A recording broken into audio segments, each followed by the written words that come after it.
Om.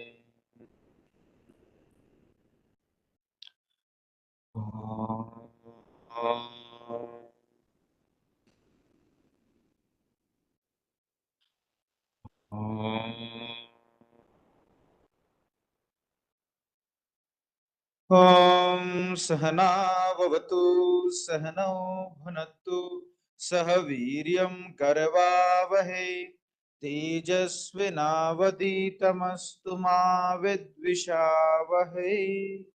Om Shanti Shanti Shanti.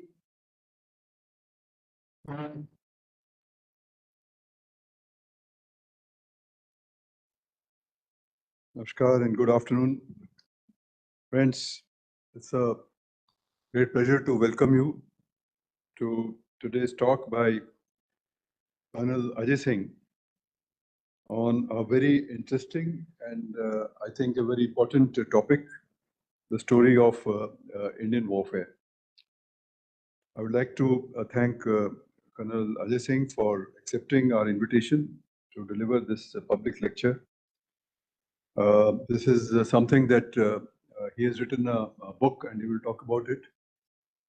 Some months ago, I had the pleasure of meeting him and he gave us a little preview of his book and where he discussed some of the important battles that in India. And I thought that it would be a good idea that we organize a public talk by him. And so he agreed to give this Vimarsh talk. So thank you, Ajay. Colonel Ajay Singh is a retired army officer from the Indian Army. He retired, he was commissioned in 1981 and commanded an armored regiment.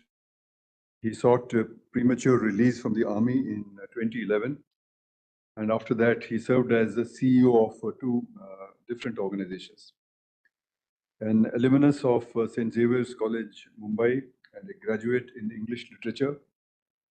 Colonel Singh is passionate about writing, and he has written 7 books and a large number of articles on a variety of subjects. His books include The Battles That Shaped Indian History, which is a collection of 12 of India's major battles. And he also wrote a book on India's battlefields, which covers 42 of Indian battles. And this has been hailed as the Bible of India's military history. His collection of short stories, The Final Draft, was awarded the Rabindranath Tagore International Award for Art and Literature in 2021. He followed up with other books, and these books are War in Ukraine, The Conflict and Its Global Impact in December 22. And his latest book is Ukraine, Gaza and Taiwan, A World at War, which was released in February 24 by the CDS. So he's an accomplished writer, interested in military history, a subject which is very dear to us. And a lot of you are already very familiar with this. So we look forward to today an engaging talk. Friends, we know so little about our history that we should welcome and honor those who have taken it upon themselves to inform us about our forgotten past. Whatever has been handed down to us as history is often distorted and skewed. Most history books are written from a colonial and leftist perspectives. The purpose of this writing was to instill a sense of inferiority in us. We need an objective history telling, which looks at India from an Indian perspective and not that of a foreigner or a colonial master. And I'm very glad that in the last few years, several young authors have come forward and they are taken up subjects historical with a vengeance, I would say. A lot of new books have come up. And in that context, I think your book on the military, on the battles, will be a contribution to military history of India. Several battles fought in India have proved to be turning points. They shaped subsequent history. The battle between Alexander and Porus, and I think you call him Puruvas, Puruvas, King of Puruvas in your book, between Prithviraj Chauhan and Mahmud Ghori, between Babur and Lodi, Akbar and Himu, between Ahmad Shah Abdali and Sadashiv Bhau, the various battles fought by Chhatrapati Shivaji, the Battle of Plassey, and numerous battles between the English and the rulers across India, they come to mind when we talk about Indian battles, and each one of them shaped Indian history. We need to explore and research these events more deeply to understand their impact and import. For instance, the battles fought by Marathas, who remained undefeated in 40 battles, and they established their footprints from Kandahar to Kolkata. I mean, we need to understand those much better. We also need to explore and understand why Indian rulers lost many battles despite superior strength and high degree of bravery and valor shown in the battlefield. Colonel Ajay Singh's book on Indian battles, from Kurukshetra to Balakot, 42 of Indian major battles spanning 3,000 years. Taken together, these battles give you a fantastic overview of Indian history itself. Friends, a few months ago, and some of you are present here, the NSA released 11 volumes of History of Ancient India, edited by Professor Dilip Chakravarti. This was a project which was undertaken by VR since its beginning. I would urge you to read these books, which have a detailed account of the history of North India, the Deccan, the South, and from all angles. So now I request Colonel Ajay Singh to deliver his talk. Thank you.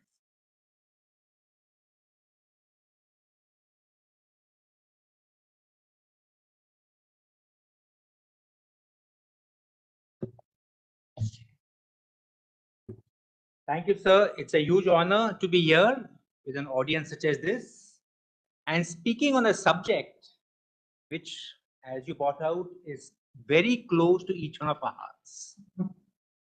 Today, I am going to call my talk The Story of Indian Warfare, because we have been fed a lot of wrong stories. So today, let me tell you the story as it was, what's and all. And when we talk about Indian warfare as such, we have to begin at the beginning, the genesis. And it began, and like Dr. Gupta had brought out, a lot of history has been lost. We have been fed different versions of it. Many historians, including myself, depend on inferences to draw deductions. Maybe even I'm wrong in something, I don't know. But most of them are logical, and the conclusions are also equal. The first battle, which we all know about, is the famous Battle of Kurukshetra. Something which took place, and we don't know when, 8th, 7th century BC, whenever we have it's not really clear. But what has been brought out to us is, in that 18-day carnage on Kurukshetra, 4 million men participated, 3 million were killed. Maybe that's a little bit not possible by any military standard, because the technology did not permit it. In that book also, when we read it, we have to infer. For example, when they talk about incendiary arrows which hit and exploded, they were perhaps arrows dipped in paraffin, which exploded. Arrows which hit and a snake came out, perhaps they were merely arrows dipped in snake venom, which were designed to hit the target. Arjun had a quiver in which had an endless supply of arrows. That perhaps was just good space management in his chariot, in which he would carry more arrows that could not be permitted. Gentlemen, these have come down to us. But the lasting impact of this battle has been the impact on our psyche. The concept of fighting a dharmic war, whether for good, bad, or indifferent, but it has remained with us. The other important thing is the emphasis on heroes and hero worship, which unfortunately remained with us for centuries. And it is that number of individuals more than the organization and the group as such. Perhaps it made a difference, where India since then have produced great individual warriors, but our concepts and organizational skills were lacking. This, of course, was the first. And the battles that follow, the story of India that followed, I will be speaking upon India. In those days, it was not India as a political entity. It was a geographical entity. And look at the map. We are blessed by geography. As a military man, the ocean on three sides, you have the Hindu Kush Mountains on your northwest, the mighty Himalayas on the northeast. We were impregnable. But we neglected two vital things. We neglected the maritime domain, allowing invaders to come in.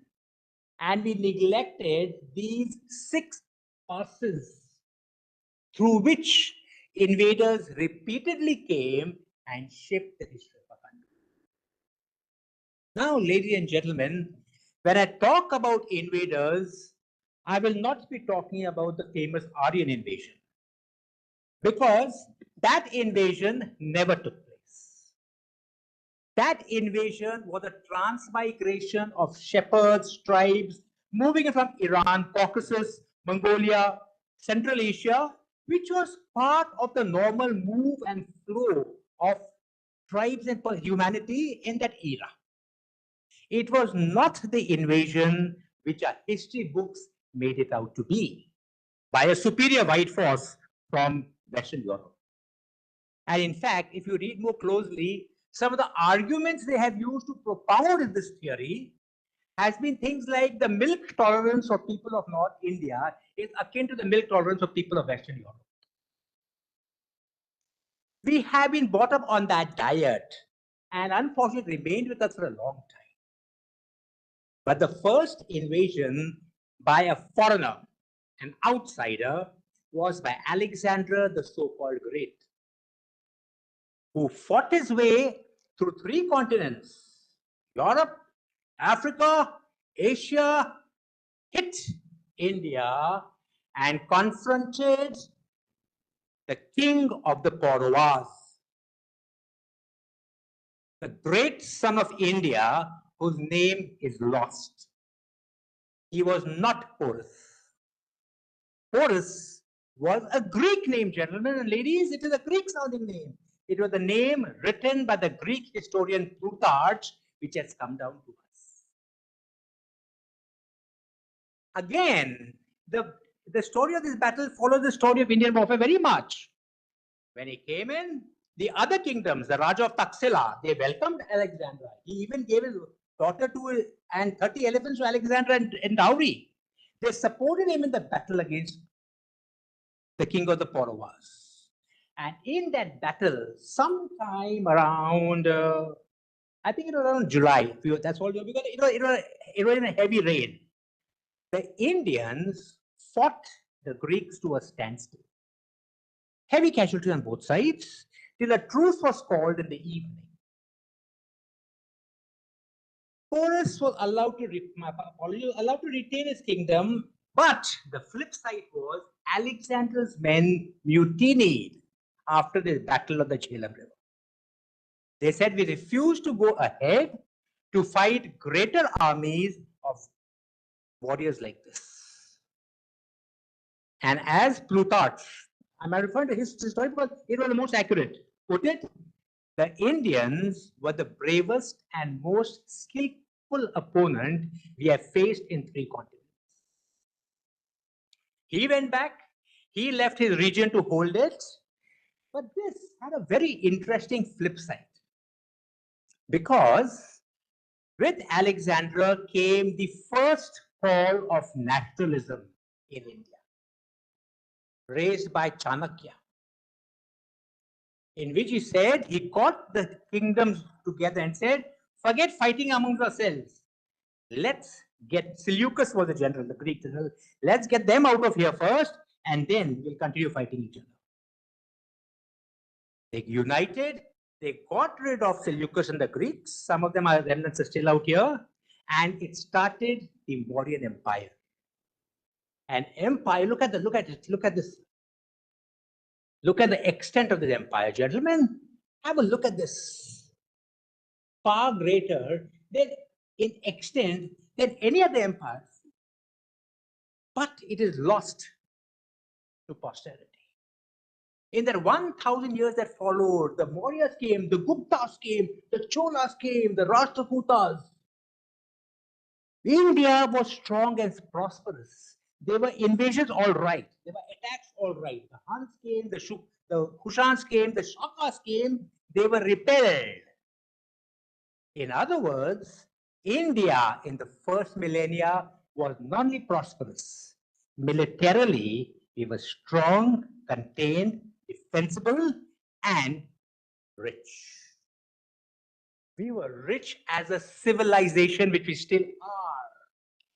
Look at the glory of Nalanda. I was there just 2 or 3 months ago. Gentlemen, you know, that part at 1 millennia has been lost to Indian history. And in Nalanda, when I went there, the bricks which are there, which have been, they only excavated one site.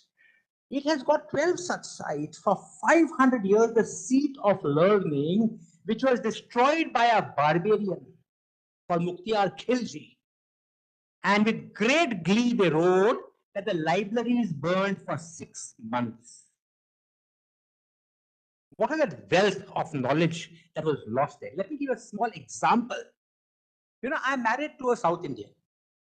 And during our marriage ceremonies, like for most of us, one of the ceremonies is before you take your wife, where you enter the house, there's a star you look up and both of you pray and you say a verse to the effect of let us be like this star or verse to the effect. Right? So of course, when we did it, we didn't think much about it. We forgot all about it and we came back. Now, that star we look at is the dog star. In 2003, the Hubble telescope looked at the universe and they discovered that this star is the only star in the constellation which is not one star, but 2 stars revolving around each other. What was that knowledge which our ancestors had which allowed them to convey that symbolism? Wasn't it symbolism? It's just one aspect of the knowledge that was there, which was lost in the field of medicines and everything else. And I'm so happy, gentlemen, this glory will not come back in normal form, but yes, we are going back to it. The new university has come about, and that knowledge base will become. That lost millennia, that era started fading away in the start of the 2nd millennia.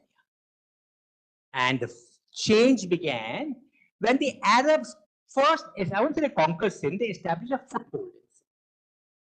And ladies and gentlemen, it took them 70 expeditions, 70 expeditions, over a period of 80 years to establish a foothold here. We were no pushovers, definitely not. Right? Then the raids, of course, began in the north, but the turning point came when the Rajput Empire under Prithviraj Chauhan was defeated by Muhammad Ghori in the 2nd Battle of the Rail, 1192. You know, we have all been brought up on a diet of the first battle. Prithviraj Chauhan defeated him, magnanimously let him go. Well, let us look history correctly. Prithviraj Chauhan, or more correctly, his general, Govind Raju, did inflict a crushing defeat on the Ghori armies in the first battle of the Rail, 1192. He was defeated earlier when he had come out here, but he could not be chased for one simple reason. The fact was the cavalry of the Rajputs was never concentrated. It was extended in squadrons across a wide frontier of 10 kilometers. There was no communication, no radio sets. By the time they got them together to establish a pursuit, it was too late. It was nightfall and he had gone away. In the 2nd battle, was a defeat caused by overconfidence. There were a lot of tactical mistakes. We won't go into that right now. And Prithviraj Chauhan was imprisoned and killed. Unfortunately, that story of him shooting an arrow and all is not true. Because as per records, Muhammad Gauri was killed. He was murdered by a Gujjar whose wife he had raped and whose village had burned down 7 years after the defeat of Prithviraj Chauhan. But the impact of this was the fact that the Sultanate came into India, North India. They were the rulers from outside sitting on the throne of Delhi. But the sad part is, since that day, it has been outsiders sitting on the throne of Delhi till 1947, barring one period of 21 days when Hemu sat on the throne. Ma'am, I can see you are nodding away. You were identifying the fault of mine. No, Hemu sat for 21 days. Otherwise, it was outsiders there. And next turning point came when Babur came into India. Ladies and gentlemen, one thing not very known very often is he was invited by the Indian rulers, including Rana Sanga, whom he defeated later on. When he came into India, it was Ibrahim Lodi, an Afghan ruler sitting on the throne of Delhi. So the first battle of Panipat, for all the carnage caused, I mean, honestly, it doesn't matter to me at all. There were two sets of outsiders knocking each other, period. But as a military person, how is it? Babur, he had come with a relatively small army, about 25 to 30,000 people, but he had got with him gunpowder. He had got with him 24 kazans, heavy cannons, heavy mortars, about 80 to 100 waswans, as they call it, light cannons, and about 500 muskets. You know, for a primitive organization, for a primitive civilization, they hold on to the use of gunpowder the minute they saw it. Gunpowder had come to India 200 years before from China. We chose to use it to make very good fireworks. Gentlemen, this neglect of technology, which even today, Atmanirbhar, when you're talking, yes, it is the need of the hour. Understanding it is such an important thing because with the use of this kind of technology, in 300 minutes of fighting, Babur established a Mughal empire which lasted 300 years. I say it's a very good return on investment. Like I said, gentlemen, Panipat, forget it. Lodi and the Mughals, the Afghan Mughals were slaughtering each other. Too bad. The greater tragedy came the next year when the Rajputs under Rana Sanga was defeated by Babur following exactly the same time. Exactly. It was again blind, courageous, foolhardy charges into cannons, and the outcome was never in doubt. The Mughals came, established themselves. Yeah, battles did continue. Most notably, the Rajput did continue fighting. And the battle which you all heard about, Haldi Ghati, which you all has been romanticized so often, gentlemen, if you look at it objectively, it was not a battle between the Rajputs and the Mughals. It was a battle between two sects of Rajputs, the Sisodias and the Kushwas. The Kushwas with Man Singh and the Sisodia Rajputs under Rana Pratap. This battle, now I am going to draw a flag. This is Haldi Ghati. Today, this is how Haldi Ghati looks like. Was a tactical blunder by the Rajputs. They were occupying wonderful defensible positions along both sides of the Ghats. When they were taunted and said, "Kaise Rajput ho, niche aakar ke lado," they left their positions and fought them on the plains. where the heavy, the greatest strength, the cannons and elephants won the day. But the victory lay in the fact that Rana Pratap never fought a battle like this again. He fought for 20 years thereafter. But a guerrilla war, hitting, harassing, blocking the trade routes from Gujarat to Udaipur and Delhi, and harassed the empire till his death. That was the victory of Rana Pratap. And at the same time, while the Mughal Empire was expanding, gentlemen, it could never make inroads in the northeast. They made repeated forays. They were defeated by Lachi Borphukan in the Battle of Saraighat. We have out here saw that Tabu has written a very good book. I think I've read your treatise on it. You must read how wonderfully they ambushed the Mughal convoys, burned their ships, and did not allow them to make entry into the place of Assam. In the south, while this was going on, there was the flourishing kingdom of Vijayanagar. This was the richest Hindu empire of this millennia. Rich, prosperous, strong, lasted about 250 years till it was defeated in the Battle of Talikoota.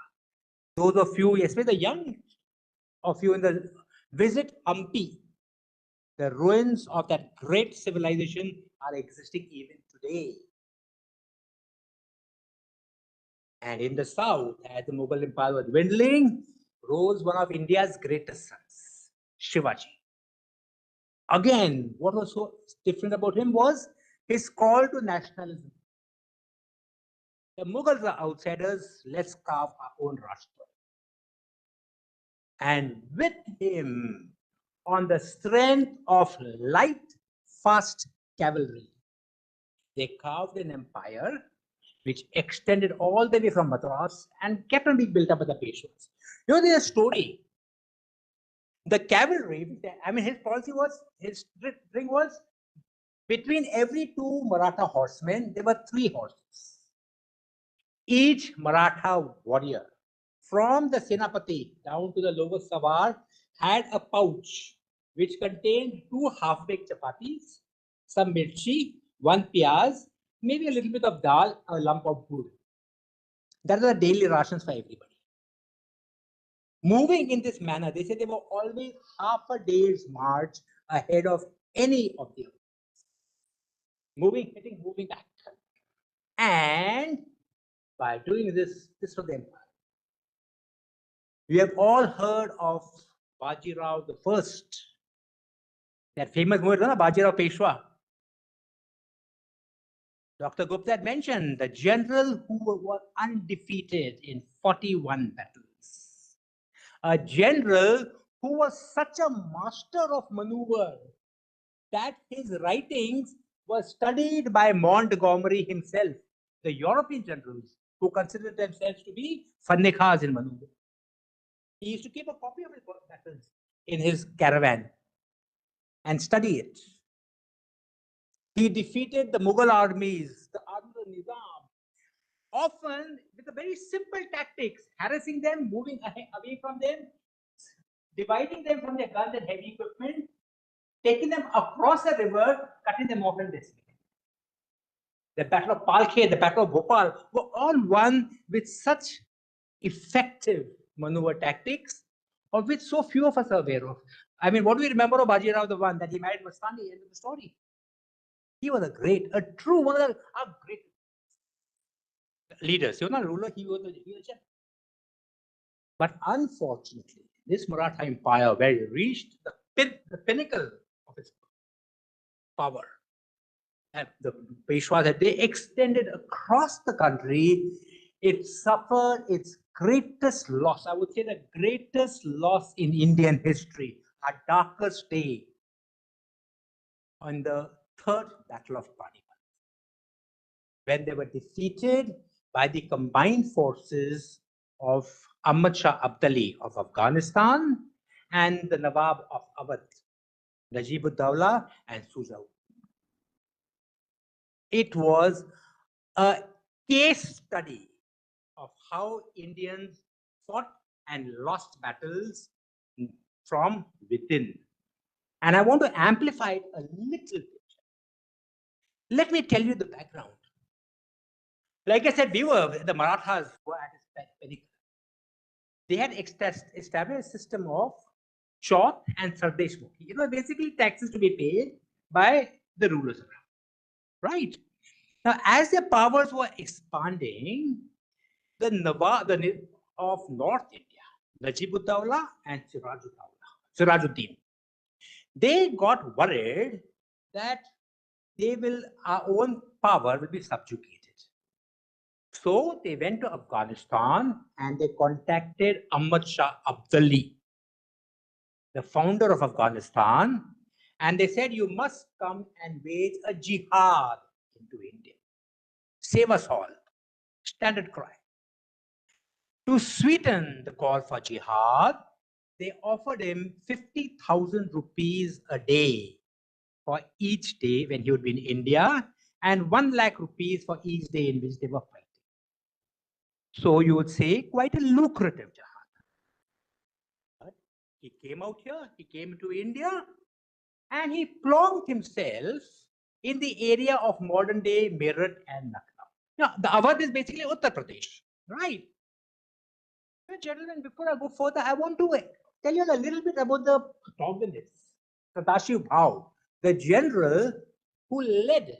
He was a great general, all right. But he was arrogant, and within the Maratha court itself, there were many who wanted him to fail.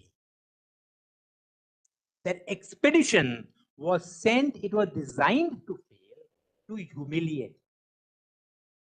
Because when they discussed it, he was also arrogant and I would say boisterous, flamboyant, like many Ahmad Ko guys of which I am part of. And when all the other Maratha generals were counseling caution, he said, I will go and give it. And when one of the other generals said, no, we have caution, he says, no, in Marathi, he says, you sound like a jackal who has seen a lion. Why are you so scared? Or worse to the effect. So he said, no, even the jackal cackles very loudly till they see the lion. But anyway, by antagonizing the other chieftains, he agreed to take an army and move to North India with barely 20% of the finances required. They required 80 lakh rupees. The Peshwa gave him just 20 lakh rupees. They said the Maratha army will live off the land, foraging. In other words, they made an enemy everywhere they went because they were taking their crops, their fruits, their animals, their cats without being able to pay. They antagonized the Rajputs. They antagonized the Jats, who incidentally helped them tremendously. He antagonized the Jat personally, Sujaram, the Jat chieftain. But he told him, why are you taking a huge army with your women and children and your cannons, and you want to cross the Narmada and go on the other side? You stay in my forts near Gwalior and Mathura. You do what the Marathas did best. Take your cavalry, go fight, hit, harass, and come back. And he will go away on his own. And he turned around and said, I don't take advice from shepherds and goat herds. He antagonized him as well. Right. And they finally reached Delhi after 6 months. Ladies and gentlemen, remember one thing. In that army, there were 25 to 30,000 women and children. They reached Delhi. They took it over quite easily. At this time, they had not met Ahmad Shah Abdali. The entire armies were in Uttar Pradesh, Meerut, Lucknow. Put your eyes in the map out there. At Delhi, they could have halted, but he chose to go to Panipat. They wanted to see, the women and children wanted to see the site of Kurukshetra, where the Mahabharata took place. There would have been a tactical reason for it, all right, but this was a reason given down. They went out there, and when he went, Ahmad Shah Abdali crossed the Yamuna River. came behind them and blockaded them from behind. Their routes of supplies, communications was cut off. The Marathas were encamped in a camp around Panipat, in which slowly the rations started going out. One by one, each route coming in was blocked. The Sikhs who wanted to help him were prevented from helping him. And they remained in that confined space, slowly being starved of provisions for almost 3 months, from October to December. Winter began setting in. They had not seen the North Indian winter. And there is a very interesting story. They were running short of provisions. Food was in short supply. No new reinforcements coming. Nothing was coming. And Ahmad Shah Abdali at night used to be going on his horse around that camp was 10 kilometers long, of course. It was a large force. He should be riding around then.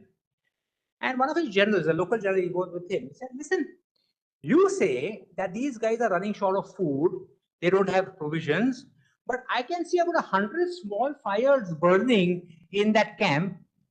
Wouldn't it be better for them to all make one fire, cook food, because firewood is short supply, cook food together and distribute it? So he said, they have a very strong caste system in which a person from an upper caste will not accept food from a lower caste. So they're all making individually. So he said, oh, they have this kind of division. Then we have one. Gentlemen, that is a very telling statement. And it tells a lot about what has happened. But eventually, after provisions, on the 14th of January, 1761, Makar Sankranti Day, a holy, auspicious day, the Marathas decided, let us make one charge, break this barricade, get back to Delhi. It was a lost battle even before it was done. They said the women and children will follow, make a hollow square and come across. They attacked, and to give them their due, it was a very, in spite of the fact that they were exhausted, the horses were literally dying in the charge out of exhaustion because not eaten. They almost broke the lines. They almost got through. Two Maratha generals refused to attack, Holkars and the Scindias. I actually supported them, but I won't go into that. But at the end of the day, 14 Jan 1761, the darkest day in Indian history, the bloodiest day of the 18th century, as it has been called, around 50 to 60,000 men, including 30 to 40,000 Maratha warriors, lay dead on the ground. The women and children were taken to Afghanistan. Many of them escaped into the hills. They went to Kumaon and places like that. And gentlemen, when you go there, in Ambala, near Panipat, this is the war memorial at a place called Kala. Why Kala? It was next to a mango tree where the fighting took place. And they say there was so much blood shed on that soil there that for generations after that, that mango tree used to give black mangoes. Visit it, all of you. It is a site of pilgrimage. But look at the state of this morning. Gentlemen, this is how we commemorate some of India's, look at the state of disrepair. India's greatest sites. And one of the things of the spin-offs of this was, with the weakening of the Marathas, the British Raj came. Which was the first victory? Sorry, Tendu, which was the site of the first victory? Plassey?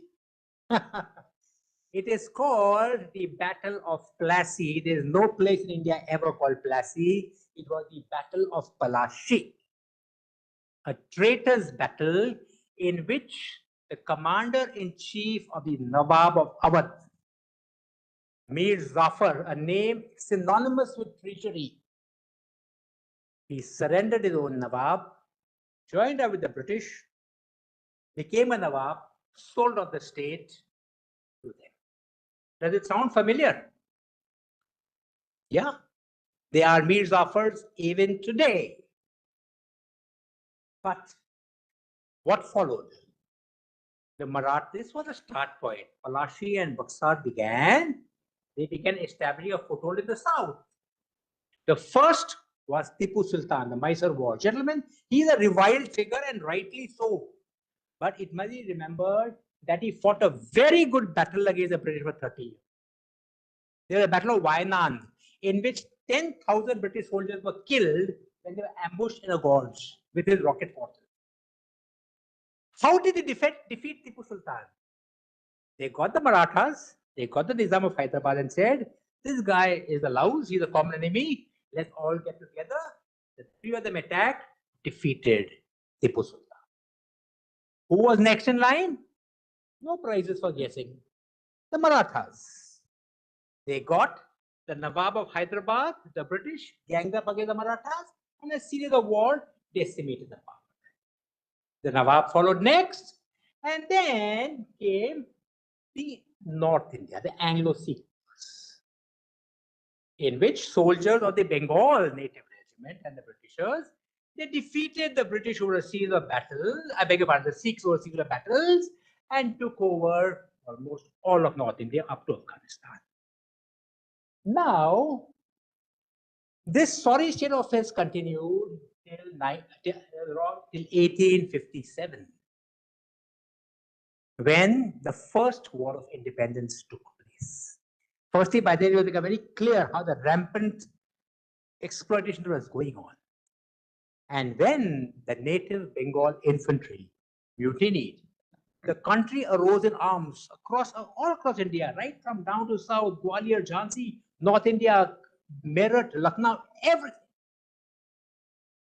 Who do you think they enlisted to help them to defeat this war? They used Sikhs and Gurkhas. They told the Sikhs that those who defeated you in the Anglo-Sikh wars were the same Bengal regiment who are now revolting. Sikh soldiers were enlisted. The first war of independence, which went on for almost 1 year, was eventually crushed with a very heavy hand. Read some of their writings. Villages across the Grand Trunk Road were eliminated. This is the site. Another thing I will bring out. What there was again, this is the site of the Lucknow Residency, which was under siege for 1 year by the Indian soldiers. They had what they call loyal soldiers inside that garrison as well. Gentlemen, below you visit that site. In that lovely garden, there are monuments. Here lies Lieutenant Jack Sparrow, killed on so and so day. Here lies Dr. So and so, Warren Hudson, whatever his name is. Beautiful monuments. On the other side is a small, it was a cabin kind of thing, through which the Indians had established the foothold. They wanted to attack through it. They finally broke into that cabin. It will come to me. They broke through it with the Punjabis. They entered it. They slaughtered the Indians who were out there, let their bodies rot in the sun for months after that as a sign of a thing. You go to that site. Nothing exists. There is one plaque says this site was inaugurated by Chief Minister so and so and so. But the significance of that is lost. And gentlemen, this continued. It allowed them to rule for 90 years more till independence came away. And when independence came away, the parting legacy was the partition of the country, the creation of India and Pakistan, the rise of the Kashmir problem, which continues to this day, till this day. And for all who've been there, gentlemen, that war took place within 2 months of independence. It's slowly coming under control. I mean, I was there just recently, just speaking to the people. You can see there's a change in their psyche, but it can go back very, very rapidly. And something should always be on the guard. This was slowly gone to control, but India's greatest defeat of post-independence India came with its complete and abject defeat in the November War of 1962, which was the best thing that happened to a young nation with delusions of pacifism.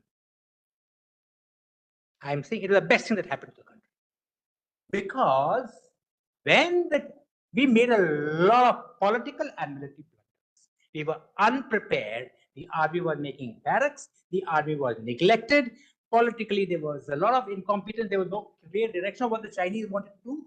The first person to identify it was Sardar Patel in 1950s, when the Chinese came into Tibet, and he said in the letter to Nehru, India will have to face a threat from China now. We were not neighbors till then. We have to prepare for it. It was ignored. And when the Chinese eventually attacked in both sectors, Arunachal and the Ladakh sector, our unprepared troops were simply swamped away. It was a month-long war, 20th October to 21st November.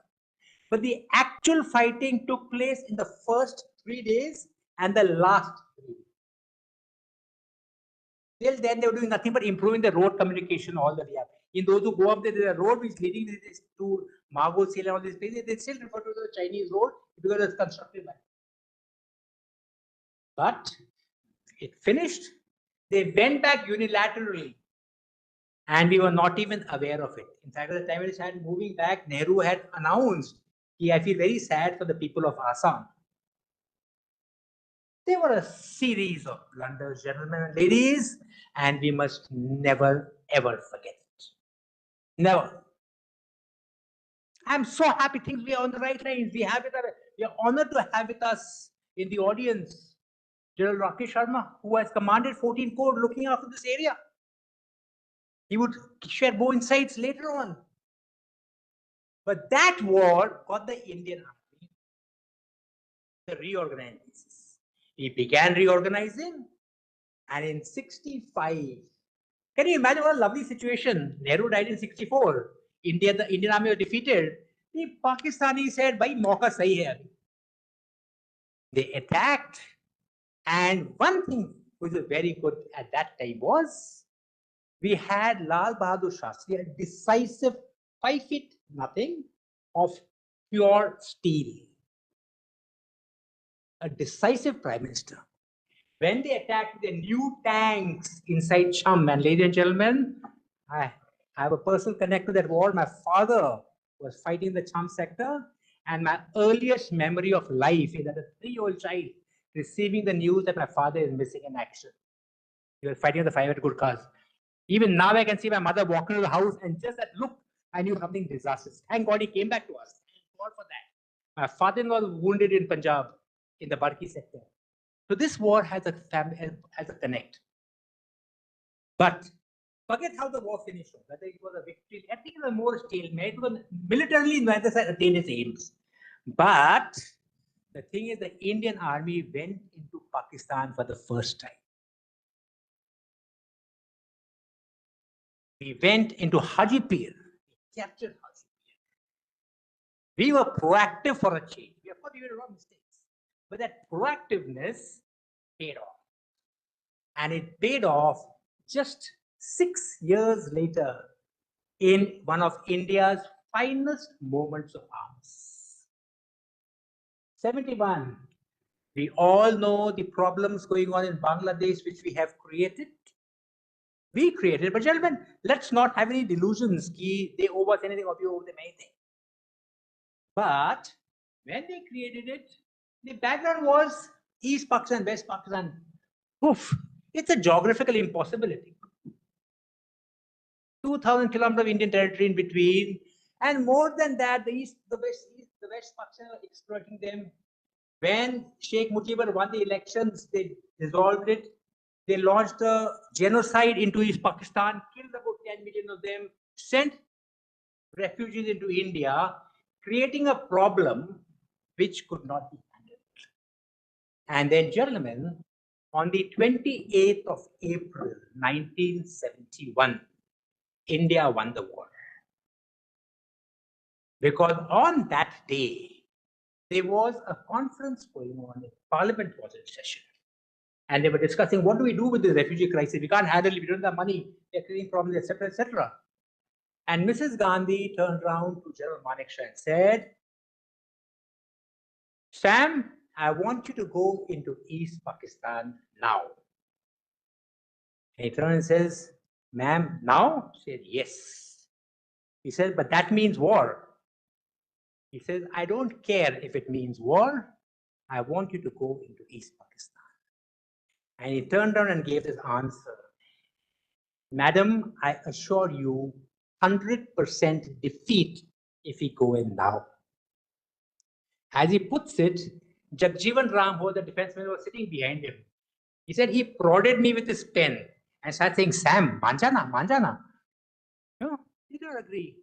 She dissolved the cabinet and they all trooped out. And he said, since you're the junior most, you're the last to troop out. So he called him Sam. He sat down and said, Sam, पूरे parliament के सामने तुम्हें ये मुझे नहीं कहना था. And he turned and said, Madam, had somebody given the same advice to your father in 1962, he would be with us today. And like a good military general, he then outlined the reasons why we can't go now. The tanks are not ready, equipment is not ready, we don't have ammunition, the rivers of Bangladesh is going to, monsoon are going to break in, we can't move. She asked him for a date and he said 15th November, 1971. He began preparing. Gentlemen and ladies, this was our most cohesive moment.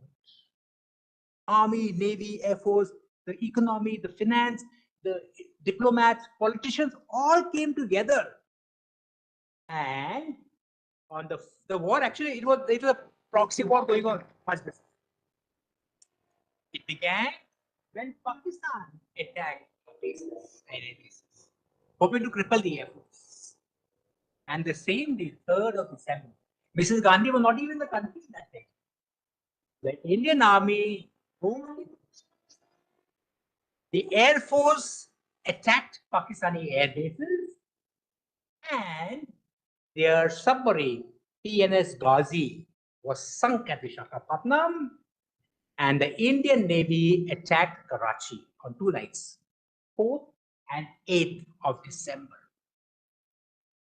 It set ablaze their storage tank. It sunk 7 ships.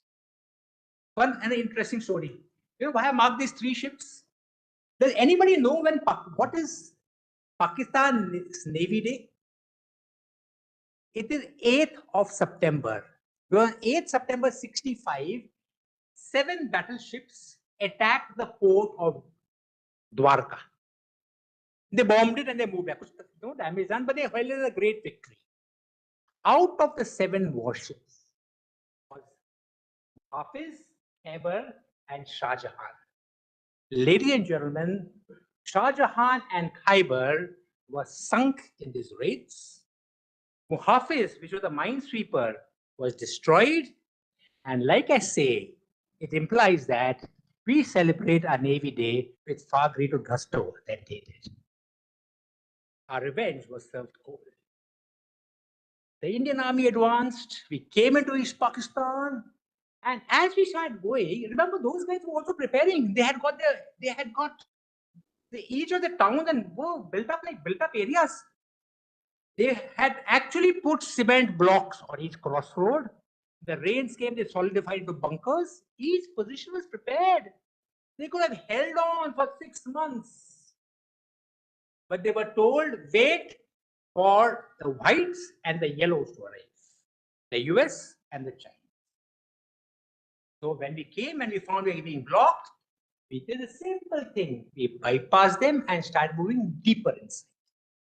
And as this happened, for us in uniform, when you're cut off and the enemy behind you, you're psychologically disoriented. They had lost nothing, but the psychological feeling was there. Helicopters were dropped behind their lines. At Sylhet, there was a Gurkha battalion, only 2 companies landed up there. But they bottled an entire brigade inside. They had got a parachuters dropped at a place called Tangel, 70 kilometers from Dhaka. That could be seen from Dhaka defenses. And what do you think the Pakistanis did when they saw the paratroopers dropping? What do you think they could have done? Gentlemen, they started cheering and whistling, and they went rushing to meet them because they thought that the Americans and the Chinese have come to their aid. And when they reached them and they found that they are shooting at them back, they got stains and there's some Sikhs with them, they realized it's the Indian army.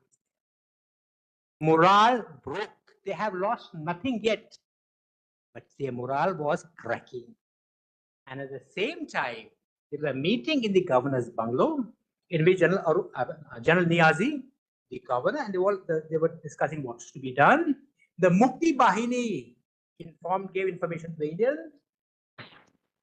The actual footage gentlemen who makes tactical public using tourist maps for guidance. That makes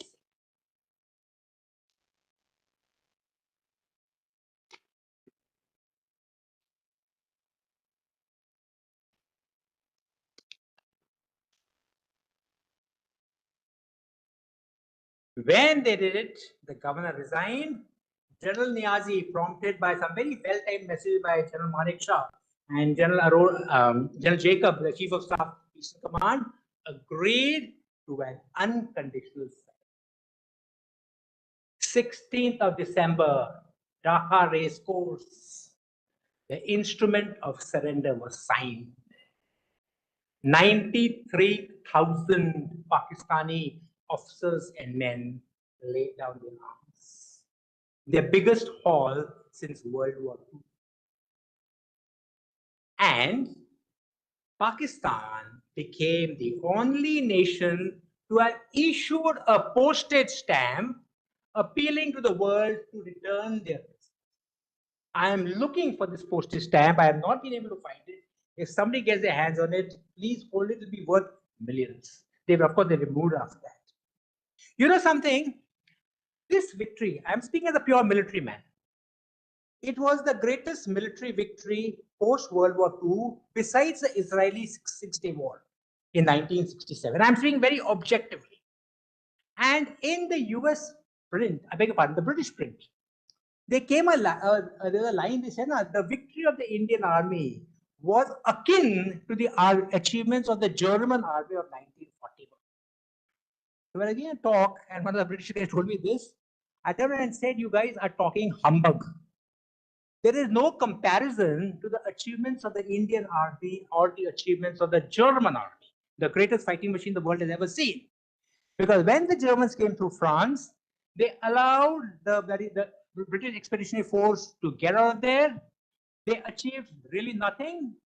They did it in 31 days. We traveled the same distance in 13 days, crossed 11 rivers, and took every man jack in uniform as our guest for the next 3 years. That's an achievement all of you must study. What came next? Siachen followed, yeah, we took a good stance, but we won't cover it. Kargil. Kargil was the last, it was a war. I won't call it a skirmish, it was much. And we all know the background. What happened? Atal Bihari Vajpayee ji was in Lahore. He was meeting Nawaz Sharif. You know, had this war not taken place, the entire trajectory of relations would have been different. And at the same time, his chief, Parvez Musharraf, was plotting the Kargil operations. Can you give me the psychological reasons why he did it? Anybody? You know, all great things, everything begins with, yeah, sir. Why did he want to choke off Siachen? Exactly, sir. Thank you. You know, he is known to be a Rambo. I hope you know commando, but a commando prize himself being a Rambo. He was the commander of the Para Brigade when India took over Kaid Post, which we later called Bana Post. They launched two operations, Operation Ababil, which was defeated with massive casualties. For him, it was a personal affront. And what he thought was, he will occupy the heights along which are overlooking this national highway, one Apa leading from Srinagar up to Leh. He said, if I block this road, the supplies to Siachen will go. And as per what he said, now we can then walk into Siachen and we see nothing but dead and dying and frozen Indian soldiers there. Nonsense. We had another route from Himachal, which obviously knew it. But this Rambo kind of operation, tactically, I would say, yeah, let's give them credit. It was boldly executed, but the end state was not thought of. For a long time, the Pakistanis love to say they had the Bania mentalities. It took them 3 wars to finally remove that. They did not anticipate the scale of our war. These peaks where you can't walk 3 sectors for the population. Ops and men capture them one day.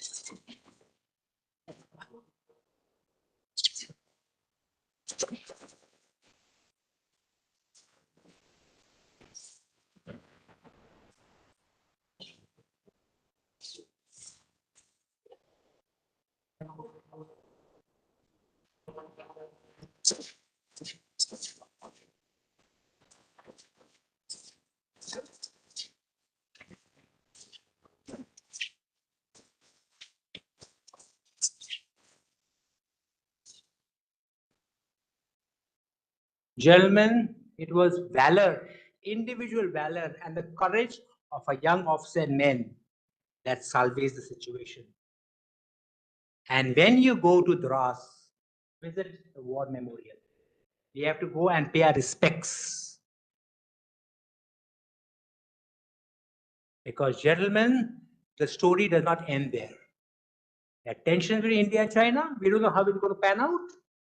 But we have to be ready for every contingency.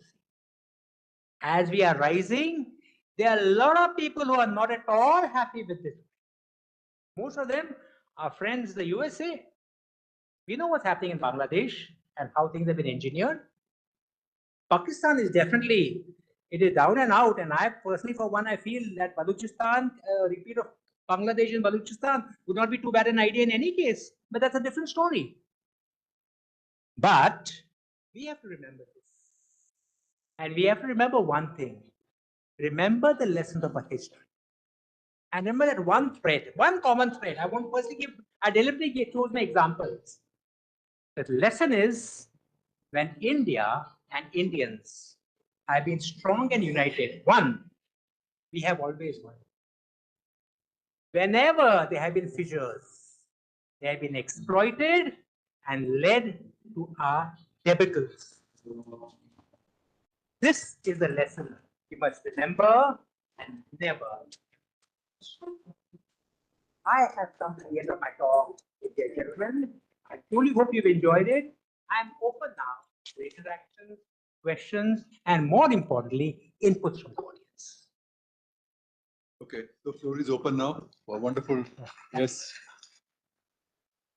Yeah. Anurag.